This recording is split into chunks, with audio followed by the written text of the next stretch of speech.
Saya hormati Bapak Haji Samsul Bahri SHMBA. Ucapan selamat datang di desa kami, Pak. Desa kami, Desa Mundu Pesisir. Ke bawah namanya Mundu Pesisir, mayoritas nelayan, Pak. Hampir 70%-nya itu nelayan. Yang kami hormati para undangan, teman-teman perangkat desa yang sampai sore hari ini masih setia di desa, belum beranjak pulang. Sore hari ini hadir, maaf, kami ucapkan banyak-banyak terima kasih.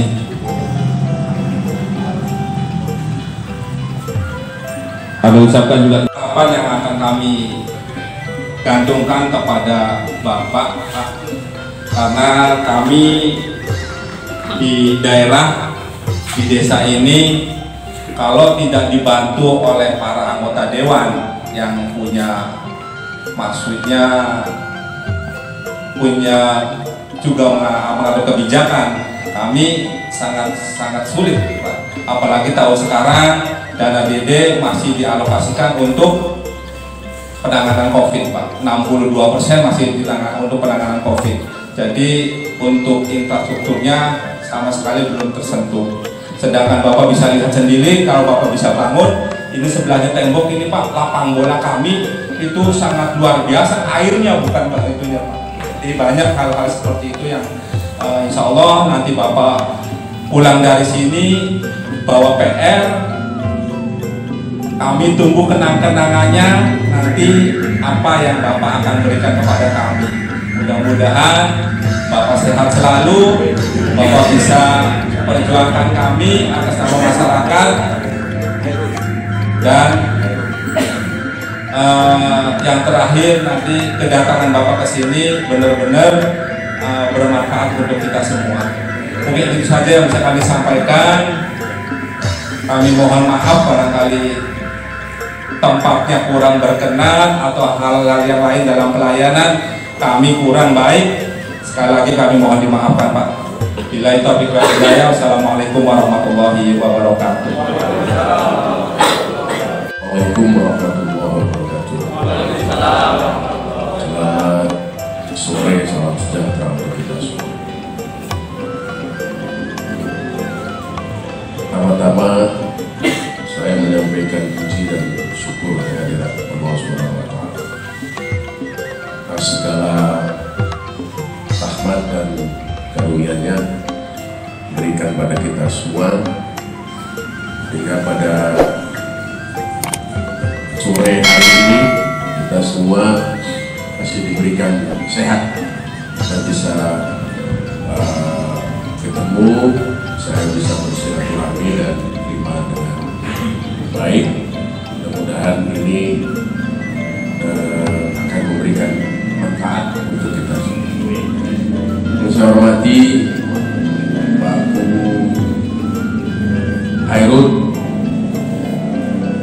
istilahnya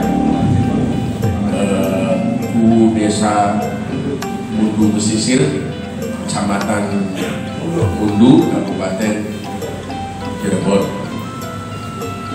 Pak Agus, saya hormati dari jajaran partai, dan juga ranting, ya, ranting mana ranting? Ya, sekali-kali begitulah.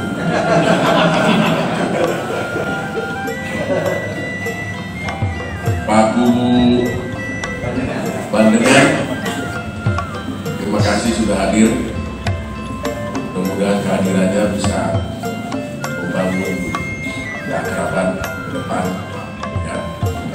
Bapak Ibu yang saya hormati dan saya banggakan, ada dari RW, kepala ketua-ketua RW, dan RT, ketua RT, dari pers ada dari pers. Terima kasih sudah hadir, ya. Dari kemarin tanggal 2 sampai 4 anggota DPRD Jawa Barat itu diberikan mandat untuk sosialisasi 4 pilar, satu sketsa kebangsaan.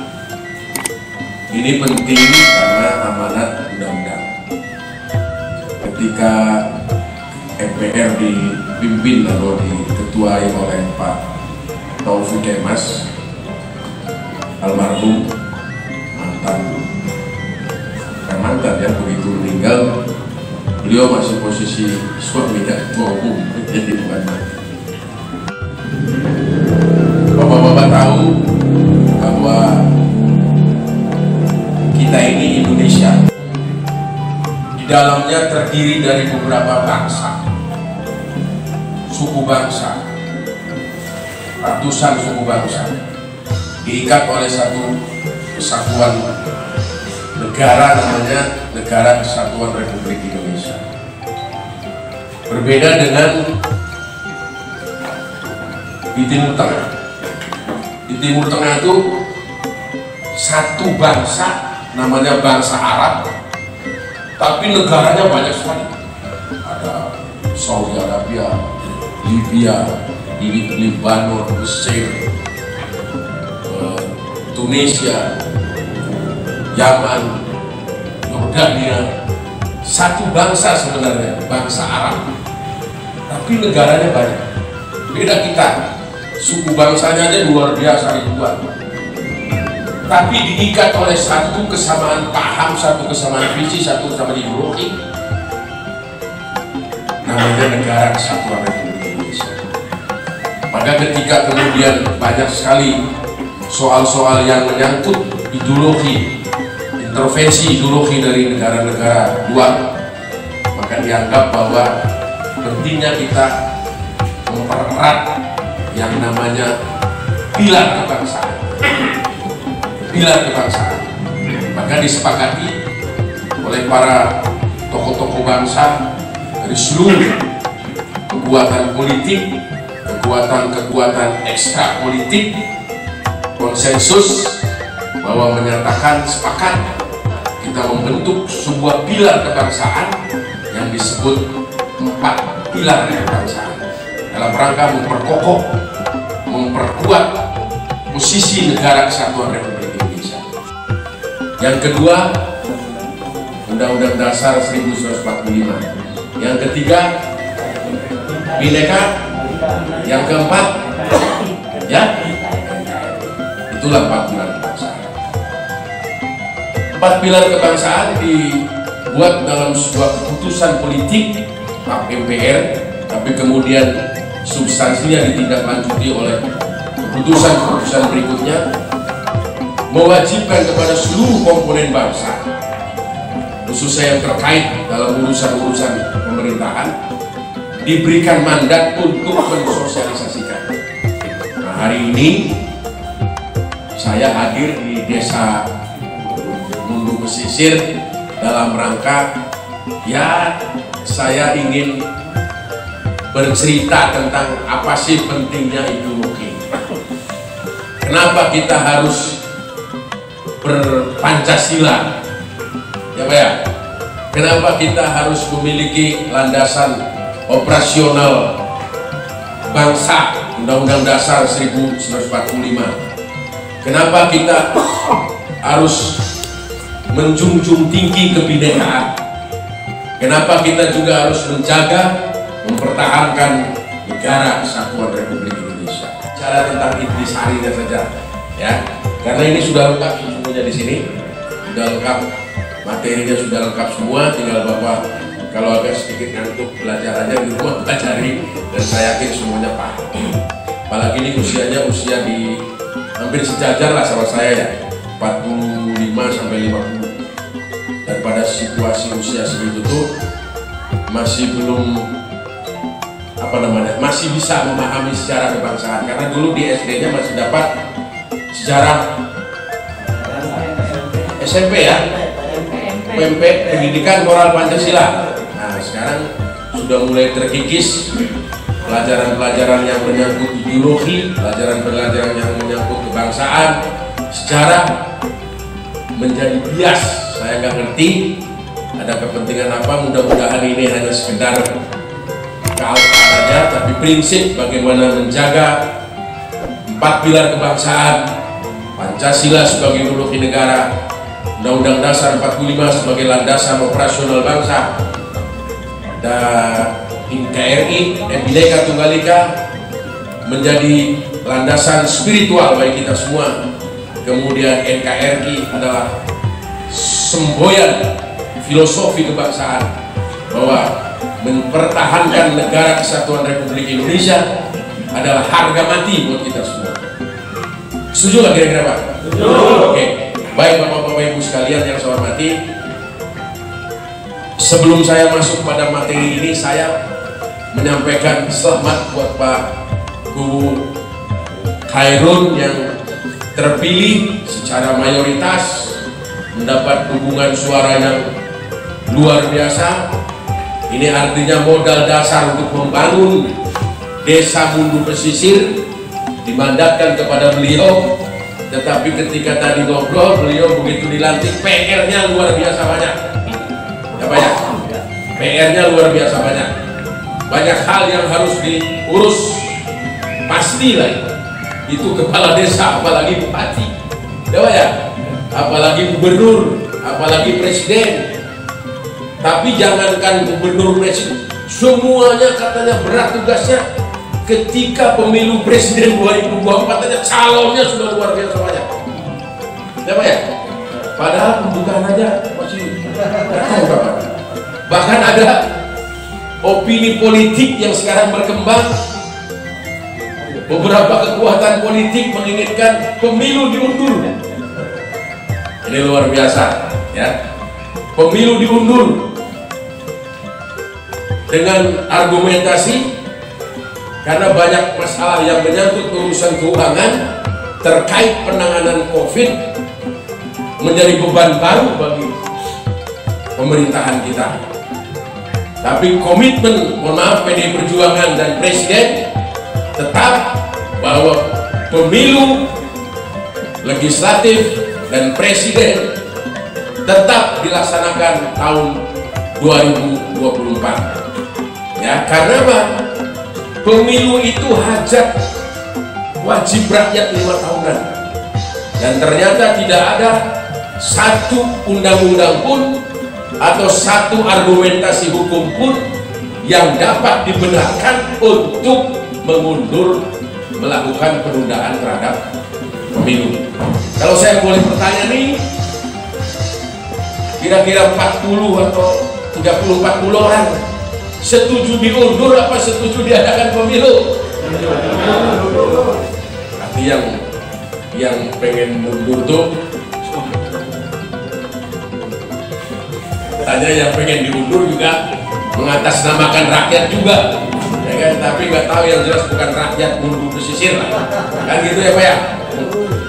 Bapak-bapak, ibu-ibu yang saya hormati, sesungguhnya saya ini juga belum sehat betul, karena hari ini terakhir sosialisasi 4 pilar, jadi mungkin saya tidak akan detail bicara tentang substansi 4 pilar kebangsaan, tetapi bahwa prinsipnya apa yang disampaikan Pak Kubu tadi, saya akan ikut juga memberi ruang sekiranya ada ruang yang mungkin bisa kita buka untuk bisa sama-sama membantu urun rempuk tentang menata, ikut bersama-sama membangun desa ini sesuai dengan ya katakanlah dengan bantuan-bantuan seperti itu. Maka saya jujur aja tidak pernah berani memberikan bantuan secara vulgar, tapi yang penting pertama mekanismenya ditempuh, prosedurnya ditempuh. Prosedur itu tata cara pengajuan terkait dengan bantuan anggaran itu aja yang ditempuh. Yang kedua, tidak boleh ada rekayasa. Yang ketiga, tidak boleh ada bermain angka-angka. Jangan ada orang yang titip sekian persen, nggak ada itu. Pokoknya membantu sesuai dengan prosedur, aturan mainnya diikuti, dan tidak ada orang per orang mendapat manfaat dari situasi itu. Ini saya tegaskan, kenapa? Ya saya berkali-kali kenapa saya agak enggak, karena saya ketika memberi bantuan ke kita saya jelas gak akan mau, tapi yang di bawah kadang-kadang bermain-main. saya akan ikut membantu ketika ruang itu ada. Contoh, desa ini mengusulkan pembangunan apa gitu ya, diusulkan sesuai dengan aturan main yang ada, umpamanya masuk di Bapeda Kabupaten. Nah, pasti di kabupatennya juga ada namanya rencana prioritas. Ada masuk nggak programnya desa ini menjadi rencana prioritas Kabupaten Cirebon? Ya kan, anggarannya dimintakan di provinsi. Nah, ke provinsi itu juga silakan diusulkan ada sesuai dengan usulan Bapeda sini. Nah, karena saya ada di provinsi, saya akan ikut kawal. Itu tugas saya sampai di situ. Saya ikut kawal, benar nggak di Cirebon mengusulkan program di desa Mundu Pesisir menjadi prioritas? Kan gitu Pak. Nah, nanti di sana kita akan coba kawal, akan kita coba lihat diusulkan nggak dari Kabupaten Cirebonnya. Nah, itu tugas anggota Dewan Kabupaten Provinsi, juga hanya sekedar melihat usulan dari kabupaten kota, diusulkan ke musrembang provinsi. Di provinsinya kita lihat apakah ada program-programnya yang diusulkan atau tidak. Kalau diusulkan, ya kita coba kawal apakah anggarannya cukup atau tidak, kan begitu Pak. Ketika anggarannya cukup, ya kita mintakan program itu menjadi prioritas usulan desa Mundu Pesisir. Nah, pada wilayah itu paham ya Pak ya. Jadi tidak ada istilah usulannya itu ngikuti prosedur aja, ikuti prosedur. Nah, kemudian ketika di sini ada, ya pasti akan ada salinannya bersama, dan pasti akan saya bantu, akan saya cek juga. Ketika di sini tidak diusulkan ke kita, ya kita juga agak sulit Pak untuk bisa mengontrol usulan di Mundu Pesisir.